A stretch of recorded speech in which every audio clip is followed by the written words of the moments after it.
Hello students, welcome back to my YouTube channel Science Fantasy.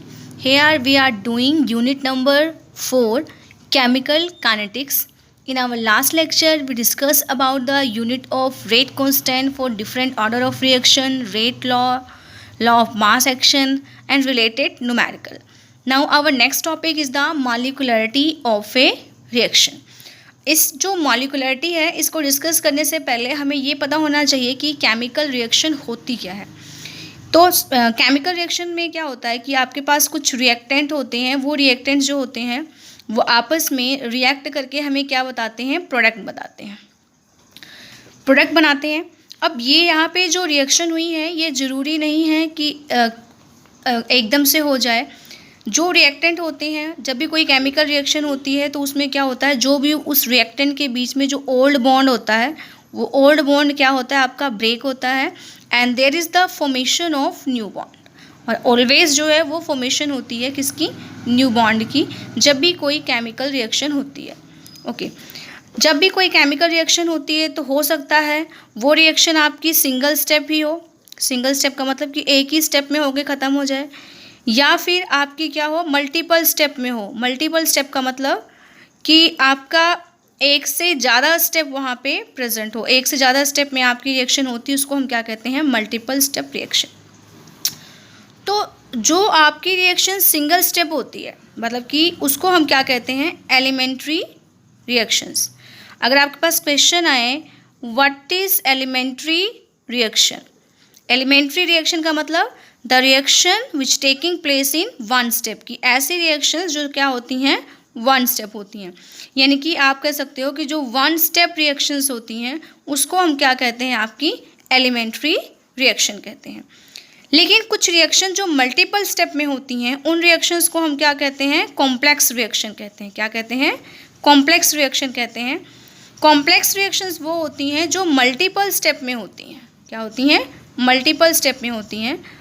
और इस complex reaction का जो ईच स्टेप होगा, हर स्टेप मतलब एक इंडिविजुअल स्टेप की अगर बात करेंगे तो वो जो ईच स्टेप होगा उसको हम क्या कहेंगे, एलिमेंट्री रिएक्शन। यानी कि इंडिविजुअल स्टेप जो होगा उसको हम क्या कहेंगे, एलिमेंट्री रिएक्शन कहते हैं। तो यहाँ पे अगर हमें कोई भी कॉम्प्लेक्स रिएक्शन होती है वो मल्टीपल स्टेप में हो रही तो वहाँ पे उसकी हम मैकेनिज्म की बात करते हैं कि कोई भी रिएक्शन अगर मल्टीपल स्टेप में होती है तो वहाँ पे उसका मैकेनिज्म होता है, जिस मैकेनिज्म के ऊपर नंबर ऑफ स्टेप होते हैं और उस मैकेनिज्म का हर एक स्टेप क्या होता है, आपका एलिमेंट्री स्टेप होता है या एलिमेंट्री रिएक्शन होती है। तो जो मैंने यहाँ पे बात करी है कि मैं आपको आज मॉलिक्युलरिटी ऑफ ए रिएक्शन दिखाना चाहती हूँ, देन मॉलिक्युलरिटी ऑफ रिएक्शन सिर्फ एलिमेंट्री रिएक्शन पे ही एप्लीकेबल होती है। जो आपकी एलिमेंट्री रिएक्शंस हैं उन्हीं एलिमेंट्री रिएक्शंस के ऊपर आपकी क्या होती है, मॉलिक्युलरिटी होती है। एक्चुअल में मॉलिक्युलरिटी होती क्या है, मॉलिक्युलरिटी होती है कि जब भी आपकी कोई केमिकल रिएक्शन हो रही है तो उस केमिकल रिएक्शन में जो नंबर ऑफ एटम्स होते हैं, आयंस होते हैं या फिर मॉलिक्यूल होते हैं of the reactant, number of atoms, ions और molecules of the reactant is known as the molecularity of reaction. यानी कि जब भी आपकी केमिकल रिएक्शन होती है तो केमिकल रिएक्शन में क्या होता है कि जो एक एटम होता है वो दूसरे एटम से क्या करता है, कोलाइड करता है, टकराता है, और जिसके बाद आपका क्या बनता है, प्रोडक्ट बनता है। तो मॉलिक्युलरिटी का मतलब क्या है कि ड्यूरिंग अ केमिकल रिएक्शन कितने एटम और कितने आयन जो है आपस में कोलाइड करते हैं और कोलाइड होने के बाद केमिकल रिएक्शन देते हैं, वो चीज़ क्या होती है, उसकी मॉलिक्युलरिटी होती है। क्या चीज़ होती है, उसकी मॉलिक्युलरिटी होती है। अब फॉर एग्जांपल अगर मेरे पास, मैं यहाँ पे कोई रिएक्शन लूँ, सपोज करो मैंने एक रिएक्शन लिया O2F2 converted into the O2 + F2, oxygen का पेरोक्साइड था। अब इसमें आप देखो बेटा क्या है, पल्फ्लोराइड है यहाँ पे जो आपका रिएक्टेंट का मॉलिक्यूल है वो क्या है, 1 है। तो यहाँ पे जो रिएक्शन की मॉलिक्युलरिटी है वो मॉलिक्युलरिटी कितनी है, 1 है। यानी कि आपकी जो रिएक्शन है वो आप कह सकते हो यूनिमॉलिक्यूलर रिएक्शन है। जितने रिएक्टेंट के मॉलिक्यूल रहेंगे वही उसकी मॉलिक्युलरिटी होगी। अगला एग्जांपल, मैंने हाइड्रोजन आयोडाइड के 2 मॉलिक्यूल ले लिए एंड इसको H2 + I2 में कन्वर्ट किया, तो ये इसमें रिएक्टेंट के 2 मॉलिक्यूल है, इसकी मॉलिक्युलरिटी कितनी है, 2। यानी कि जो आपकी रिएक्शन है वो आपकी रिएक्शन कैसी है, बाई मॉलिक्यूलर रिएक्शन है। उसके अलावा और भी एग्जांपल है, जैसे मैंने यहाँ पे लिया 2 nitrous oxide plus O2 converted into the 2 molecule of nitrogen dioxide. यहाँ पे 2 नाइट्रस ऑक्साइड के मॉलिक्यूल हैं और 1 ऑक्सीजन का है। टोटल नंबर ऑफ रिएक्टेंट कितने हैं?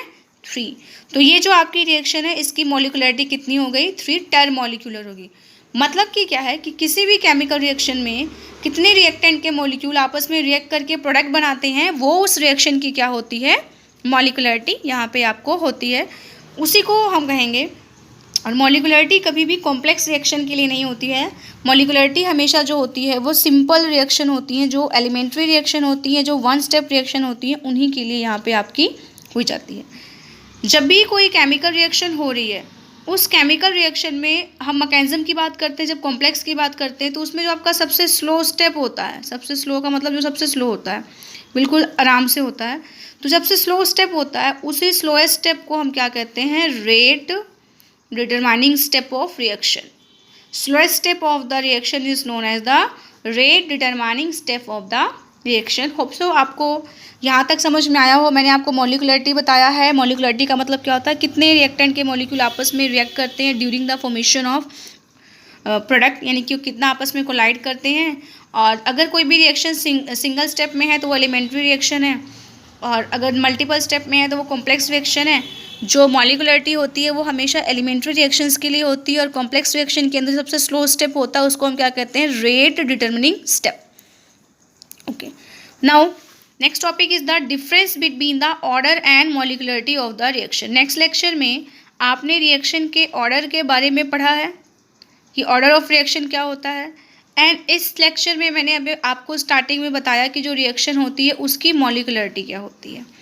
तो पहला डिफरेंस है आपका कि जो आपकी ऑर्डर ऑफ रिएक्शन होती है वो किस पे वो एक्सपेरिमेंटल होती है। ऑर्डर ऑफ रिएक्शन हमेशा कैसी होती है? एक्सपेरिमेंटल होती है। और जो रेट ला एक्सप्रेशन होता है, जैसे कि आपका अगर रेट लिखा हुआ है वो इज इक्वल टू k की पावर a की पावर अल्फ़ा एंड b की पावर बीटा, तो इसको हम अल्फ़ा प्लस बीटा को ऐड कर लेंगे तो वो आपका क्या होता है? ऑर्डर ऑफ रिएक्शन होता है। एक्सपेरिमेंटल वैल्यू होती है रेट ला इक्वेशन के अंदर। और मॉलिक्यूलरिटी का क्या मतलब है? Number of ions either atoms of reactant in a elementary reaction, कि हम यहाँ पे सिर्फ एलिमेंट्री रिएक्शन की यहाँ पे बात करते हैं, ये चीज़ है। सेकेंड थिंग, अगर बात करें तो जो ऑर्डर ऑफ रिएक्शन है वो 0 भी हो सकता है, वो फ्रैक्शन भी हो सकता है, होल नंबर भी हो सकता है, लेकिन मॉलिक्यूलरिटी जो होती है वो ऑलवेज आपकी क्या होती है? होल नंबर होती है, कंप्लीट नंबर होती है। एंड मॉलिक्यूलरिटी कभी भी 0 नहीं होती। किसी भी रिएक्शन की जो है वो मॉलिक्यूलरिटी कभी भी 0 नहीं होती है। थर्ड हम बात करते हैं, जो ऑर्डर ऑफ रिएक्शन होता है वो एलिमेंट्री एज वेल एज जो कॉम्प्लेक्स रिएक्शंस होती हैं दोनों के लिए ही वर्क करता है। लेकिन जो मॉलिक्यूलरिटी होती है वो सिर्फ एप्लीकेबल होती है जो आपकी एलिमेंट्री रिएक्शंस होती हैं, जो आपकी सिंगल रिएक्शंस होती हैं, उन्हीं पे जो है आपकी ये होती है। और भी इसमें है कि आप ऑर्डर ऑफ रिएक्शन को एक्सपेरिमेंटली करते हो एंड मॉलिक्यूलरिटी को आप थ्योरेटिकली जो है वो कैलकुलेट कर सकते हो। तो बहुत सारे डिफरेंस हैं जो आप अपने यहाँ पे कर सकते हो, बिकॉज आपने जो है वो सारा का सारा जो है वो किया हुआ है, ऑर्डर भी किया हुआ है and molecularity of the reaction भी करी हुई है। तो ये जो डिफरेंसेस हैं ये पेपर के पॉइंट ऑफ व्यू से इंपॉर्टेंट है, दैट्स वाई आप इसको कर लीजिएगा अच्छे से। Now our next topic is the integrated rate equation for zero order. Actual में ये जो इंटीग्रेटेड रेट इक्वेशंस होती हैं ये डिफरेंशियल इक्वेशंस होती हैं। ये आपको जो आपने ऑर्डर रिएक्शंस का पढ़ा हुआ है कि रिएक्शन 0 ऑर्डर की होती है, फर्स्ट ऑर्डर की होती है, सेकेंड ऑर्डर की होती है, थर्ड ऑर्डर की होती है। तो यहाँ पे ये इंटीग्रेटेड रेट इक्वेशन जो होती हैं ये डिफरेंशियल इक्वेशंस होती हैं। तो हम सबसे पहले यहाँ पे 0 ऑर्डर की बात करेंगे। देखो बेटा, आपको पता है कि जो 0 ऑर्डर रिएक्शन होती है उसमें जो रेट होता है वो कंसंट्रेशन पे डिपेंड ही नहीं करता। लेट आप एक रिएक्शन कंसिडर कर लो। वो रिएक्शन क्या होगी? ए कोई भी रिएक्टेंट होगा, वो किस में कन्वर्ट हो रहा है? आपका प्रोडक्ट में कन्वर्ट हो रहा है, ठीक है। लिए अगर जो आपकी रिएक्शन होगी वो क्या होगी? आपकी 0 ऑर्डर। अगर मैं कह रही हूँ कि जो मेरी रिएक्शन है वो मेरी रिएक्शन 0 ऑर्डर की होगी, तो मेरे पास जो रेट आएगा वो रेट क्या हो गया? K एंड ए यहाँ पे आएगा और ये 0, इस पे डिपेंड नहीं करेगा। ओके, उसके बाद आप यहाँ पे जो रेट होता है, अगर रेट को उसमें लिखोगे तो रेट क्या होगी, decrease in the concentration of reactant with respect to the time. ये भी रेट है आपका, ये भी रेट के इक्वल है, ये भी रेट के इक्वल है, मतलब ये दोनों जो है वो आपस में इक्वल हैं। तो यहाँ पे हम लिख सकते हैं minus D A by D T is equal to K, and A यहाँ पे मैंने क्या ले लिया, 0। अब ये 0 का मतलब यहाँ पे इसका कोई मतलब नहीं है, आप इसको हटा सकते हो। मीन्स आप लिख सकते हो minus D A by D T is equal to K. अभी आपके मन में एक क्वेश्चन आ रहा होगा कि यहाँ पे माइनस कहाँ से आया, तो बेटा मैं आपको बता दूँ, जो मैंने आपको फर्स्ट लेक्चर कराया था एंड मैंने उसमें आपको रिएक्शन रेट के बारे में बताया था, देन मैंने आपको कहा था decrease in the concentration of reactant, and वो जो रिएक्टेंट की कंसंट्रेशन में डिक्रीज हो रहा है उसको हमने माइनस के सिंबल से रिप्रेजेंट किया हुआ है। तो सिर्फ यहाँ पे जो माइनस लगा हुआ है ये शो कर रहा है कि जो रिएक्टेंट है आपका ए, उसकी कंसंट्रेशन क्या कर रही है, टाइम के साथ यहाँ पे डिक्रीज कर रही है।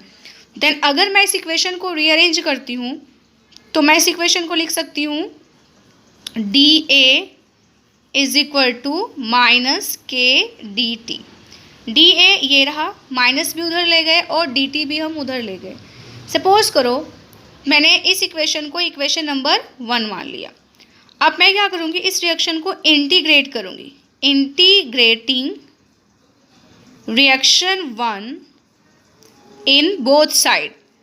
मेरे पास जो रिएक्शन 1 होगी उसको मैं दोनों साइड से क्या करूँगी, इंटीग्रेट करूँगी।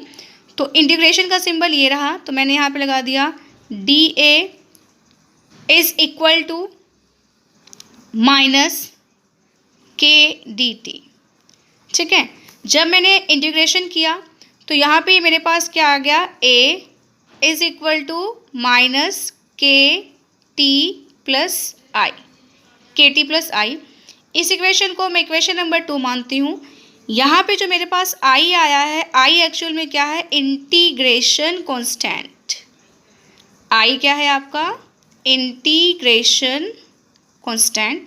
जब भी आप इंटीग्रेशन करते हो तो इंटीग्रेशन कांस्टेंट आई आता है।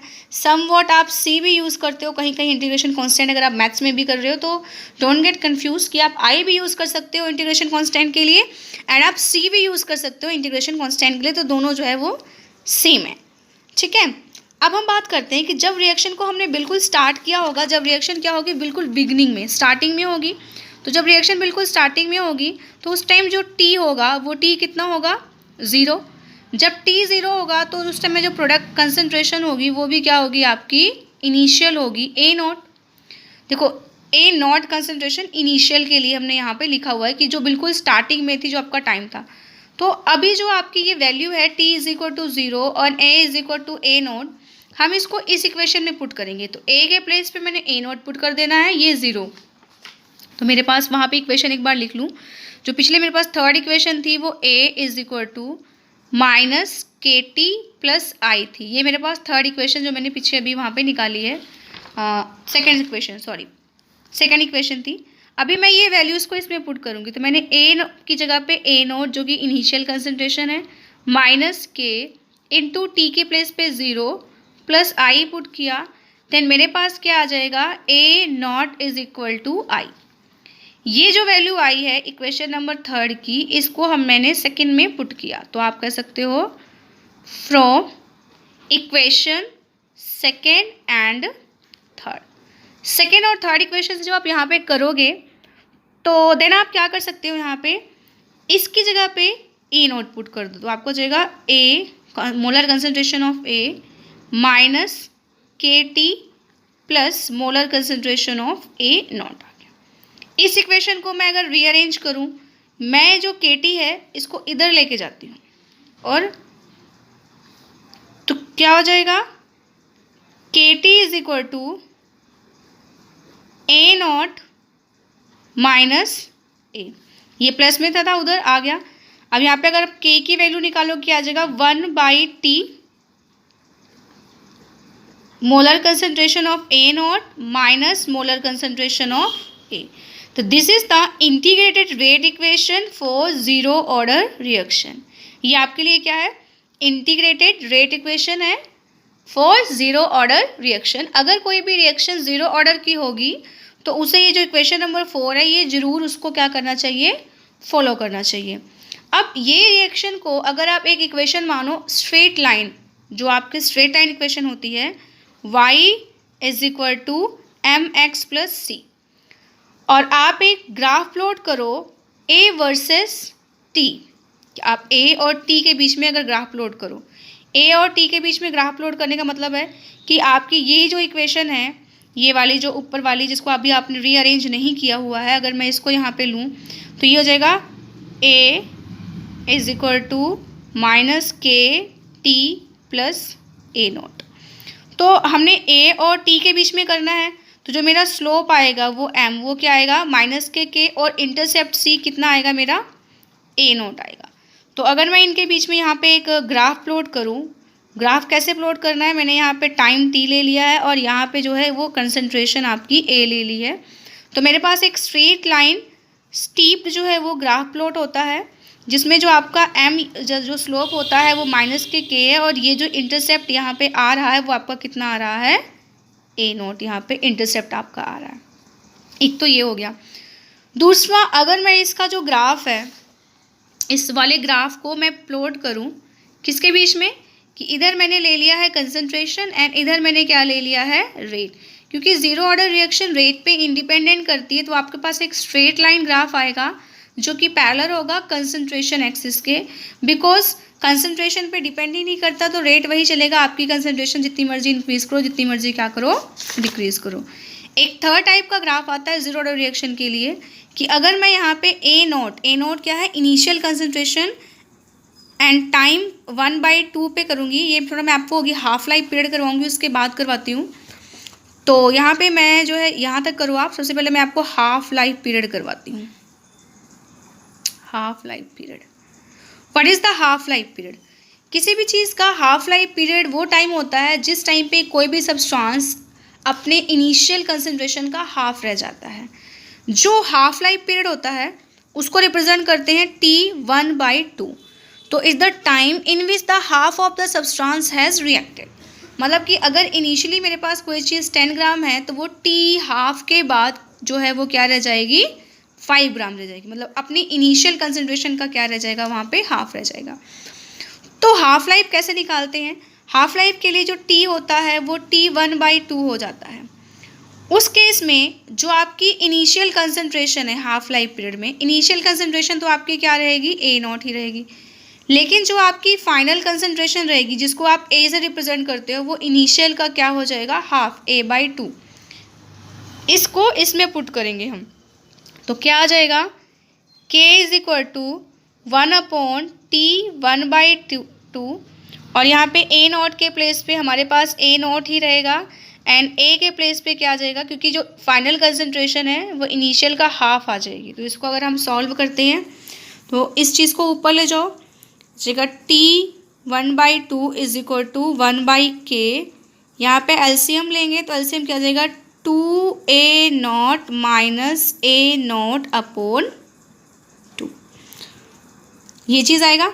अब यहाँ से अगर इसको आप सॉल्व करोगे तो क्या हो जाएगा, ये 1/T इज इक्वल टू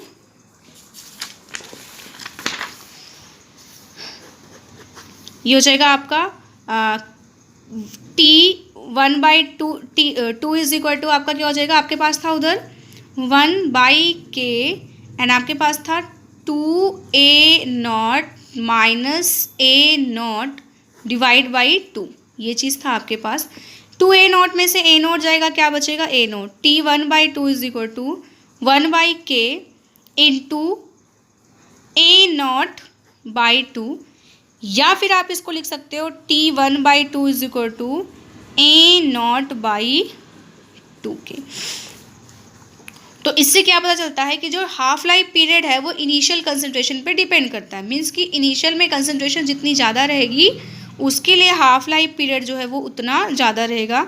तो इसलिए अगर हम यहाँ पे इनिशियल कंसंट्रेशन और हाफ लाइफ पीरियड के बीच में ग्राफ प्लॉट करते हैं तो स्ट्रेट लाइन आता है जिसमें स्लोप कितना आता है 1/2K। इसके बीच में तो ग्राफ प्लॉट कर रहे हो, बचा क्या 1/2K। तो यहाँ पे जो आपका ये 1/2K आता है वो आपका क्या आता है स्लोप आता है। तो ये आपने फॉर्मूला ध्यान रखना है हाफ लाइफ पीरियड के लिए, ये न्यूमेरिकल का हो गया। एंड इससे पीछे जो हमने फॉर्मूला किया हुआ है इंटीग्रल रेट इक्वेशन का फर्स्ट ऑर्डर का, ये भी ध्यान रखना कि इस पर हमारे जो है वो न्यूमेरिकल्स यहाँ पे होते हैं। उसके बाद नेक्स्ट हमारा टॉपिक है integrated rate equation for first order. मैं पहले हेडिंग डाल लूँ, integrated rate equation for first order. Integrated rate equation for first order.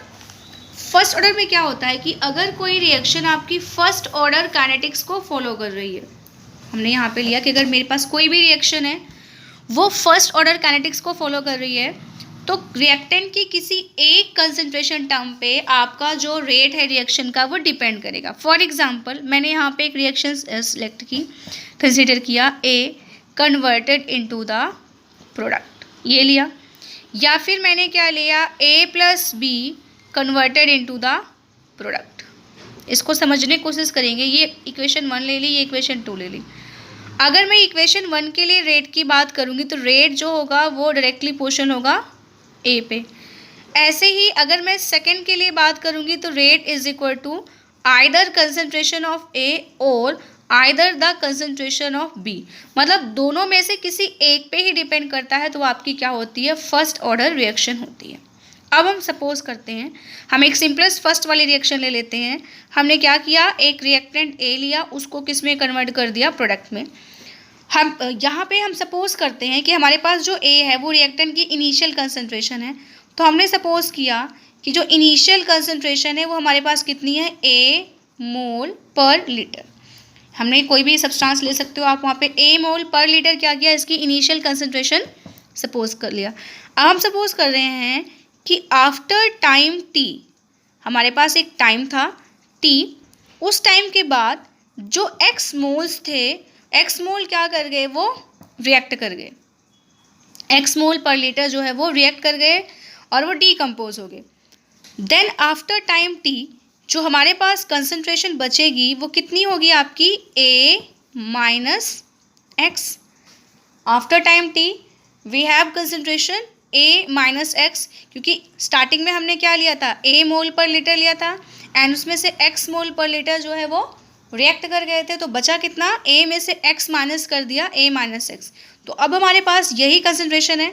फिर अगर यहाँ पे आप लॉ ऑफ मास एक्शन लगाते हो, according to the law of mass action, तो यहाँ पे जो आपका रेट होगा वो डायरेक्टली प्रोपोर्शनल होगा ए माइनस एक्स के।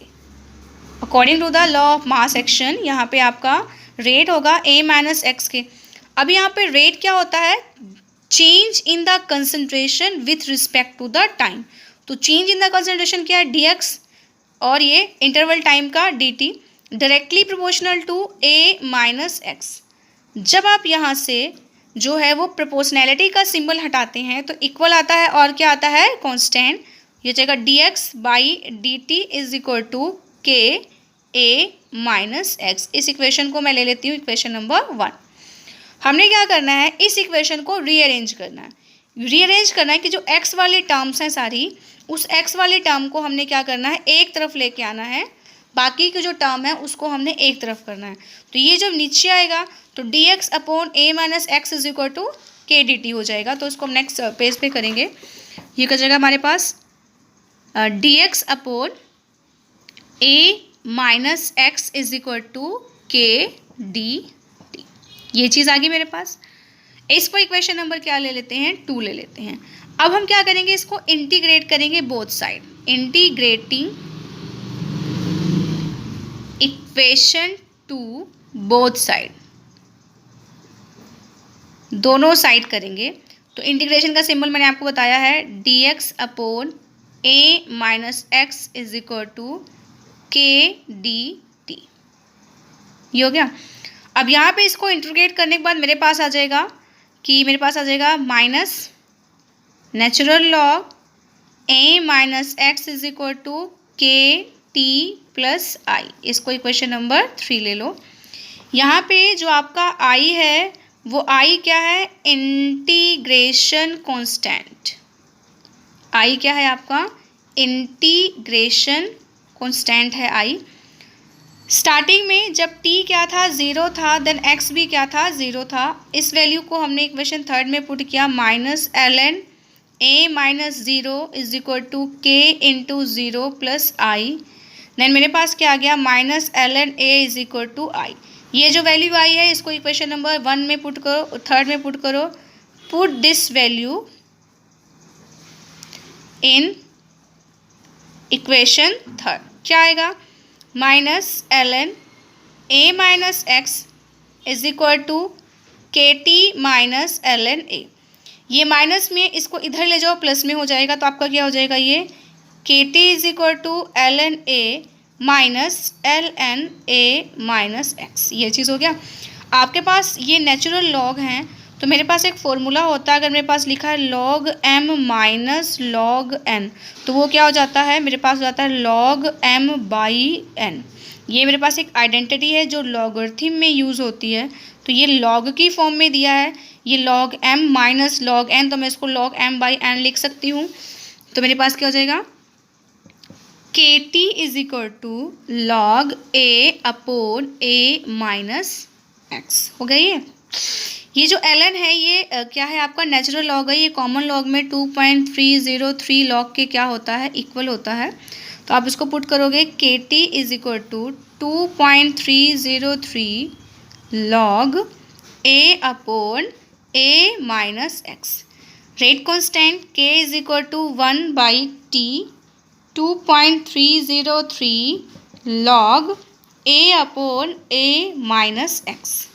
या इसको आप थोड़ा सा अच्छे से लिख सकते हैं कि ये 2.303 अपॉन टी यहाँ पे कर दें, सेंटर में लॉक कर दें a upon a minus x. This is the integrated rate equation for the first order reaction. ये इक्वेशन आप ले लो, इक्वेशन नंबर 4। ये इक्वेशन क्या है, integrated rate equation for the first order. अगर यहाँ पे जो इनिशियल कंसंट्रेशन है, अगर इसी रिएक्शन को आप थोड़ा सा चेंज करना चाहो, तो इनिशियली अगर आप कंसंट्रेशन ए नॉट ले लेते हो, और जो आपकी फाइनल कंसंट्रेशन है उस फाइनल कंसंट्रेशन को क्या ले लेते हो, ए ले लेते हो, तो ये इनिशियल कंसंट्रेशन ए और ए माइनस एक्स की जगह ए ले लोगे, तो इक्वेशन 4 को आप कैसे लिख सकते हो, k is equal to 2.303 t log a naught upon a, equation number 5। इस तरह से भी लिख सकते हो, उसमें ए नॉट इनिशियल कंसंट्रेशन है और ए आपका क्या है, फाइनल कंसंट्रेशन यहाँ पे आपकी है। इस इक्वेशन को आप एक्सपोनेंट फॉर्म में भी लिख सकते हो। एक्सपोनेंट फॉर्म में कैसे लिख सकते हो कि अगर आप इस कॉमन लॉग को नेचुरल लॉग में चेंज करो, तो ये हो जाएगा के, और यहाँ पे आप टी ले जाओ उधर, और ये हो जाएगा ln ए नॉट अपॉन ए। ये ln कैसे हुआ बेटा, 2.303 लॉग के प्लेस पे मैंने ln लिख दिया, मैं t को वहाँ ले गई और बाकी आपका ये चीज़ हुआ। तो अगर इस वाले लॉग को उधर लेके जाते हो तो वह एक्सपोनेंट की फॉर्म में चेंज हो जाता है, तो आपका क्या हो जाएगा, A naught upon A is equal to exponent की पावर के टी। क्या हो जाएगा, ये एक्सपोनेंट की पावर के टी। अगर आप इसको रिवर्स करो, यानी कि ए को ऊपर ले जाओ, ए नॉट को नीचे ले जाओ, तो ये पावर्स किस में चली जाएंगी, आपकी माइनस में। यानी कि आप कह सकते हो कि इसको अगर माइनस में करना है आपने, तो ए अपॉन ए नॉट की जो मोलर कंसंट्रेशन है इज इक्वल टू एक्सपोनेंट की पावर माइनस के टी। या अगर इसको रीअरेंज करना चाहो तो आप लिख सकते हो A is equal to molar concentration of A naught exponent की पावर के टी। तो ये इक्वेशन आप ऐसे भी लिख सकते हो, जिस वे में आपको जो है 6 इक्वेशन ले लो, जैसे भी आपको पूछी जाती है आप उस तरीके से यहाँ पे लिख सकते हैं, कोई ऐसा इशू नहीं है। अब बात करते हैं कि इन केस अगर हम क्या करेंगे कि इस इक्वेशन के लिए जो है वो हम ग्राफ प्लॉट करना चाहते हैं, मतलब ये जितनी इक्वेशन मैंने आपको दी, अगर कोई भी ऑर्डर फर्स्ट है तो इसको फॉलो करेगा। इस इक्वेशन को अगर मैं ग्राफ प्लॉट करूं, ग्राफ किसके बीच में, लॉग ए और टी के बीच में ग्राफ प्लॉट करूं, तो मेरे पास एक स्ट्रेट लाइन ग्राफ आता है, नीचे की तरफ जो है वो डाउन होता हुआ, जिसमें जो उसका स्लोप आता है वो स्लोप यहाँ पे m कितना आता है, माइनस के अपॉन 2.303 यहाँ पे आपका आता है। ठीक है, या स्ट्रेट लाइन भी ग्राफ आता है ऐसे सीधा ओरिजिन से, जब आप क्या करते हो कि रेट और कंसंट्रेशन के बीच में ड्रॉ करते हो, क्योंकि वो डिपेंड करती है कंसंट्रेशन पे फर्स्ट ऑर्डर रिएक्शन। अब मैं बात करती हूँ जो हाफ लाइफ पीरियड है।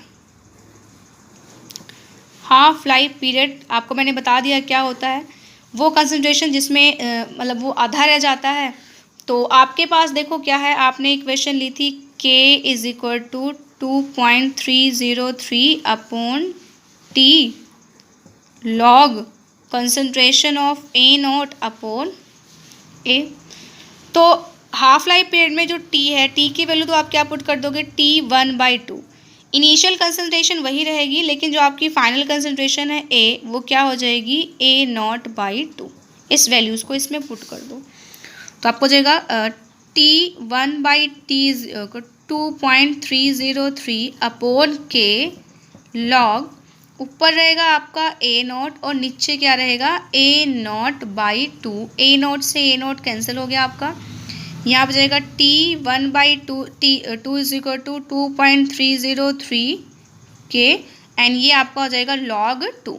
log 2 की वैल्यू आप log टेबल से देखेंगे, और अगर ध्यान रखना चाहें तो आप इसको ध्यान भी रख सकते हैं। log 2 की वैल्यू होती है 0.3010। तो जो आप इसको आप मल्टीप्लाई कर देते हो तो आपका जाता है 0.693 डिवाइड बाई के टी हाफ। तो ये जो इक्वेशन आती है ये हाफ लाइफ पीरियड के लिए है, फर्स्ट ऑर्डर के लिए। इस इक्वेशन से बहुत सारे न्यूमेरिकल पेपर में आते हैं। तो होप सो आपको ये इंटीग्रेटेड रेट इक्वेशन समझ में आ गई होगी। उसके लिए जो मैंने यहाँ पे हाफ लाइफ पीरियड कैलकुलेट किए हैं फर्स्ट के लिए, ज़ीरो के लिए, वो भी समझ में आ गई। आपके पास सिर्फ फर्स्ट ऑर्डर है एंड जीरो ऑर्डर का इंटीग्रेटेड इक्वेशन है। इनकेस आपको फिर भी अगर कोई डाउट रह जाता है तो आप मेरे से वो पूछेंगे। डेरिवेशंस को बार बार प्रैक्टिस करके देखेंगे तभी आएगी, कभी भी उसको क्रैम करने की कोशिश मत कीजिए। जब तक आप उसको प्रैक्टिस नहीं करोगे वो आपको नहीं आएगी। तो वीडियोस को देखिए बेटा, एंड कोई भी डाउट्स है वो मेरे से आप लीजिए। अपने जो भी कमेंट्स हैं वो करिए कि कमेंट सेक्शन में भी आप जाके अपने प्रॉब्लम्स ले सकते हैं। आप डायरेक्टली मुझे व्हाट्सएप भी कर सकते हैं, कॉल भी कर सकते हैं। एंड वीडियो को लाइक कीजिए, शेयर कीजिए, चैनल को सब्सक्राइब कीजिए। Thank you so much, have a nice day.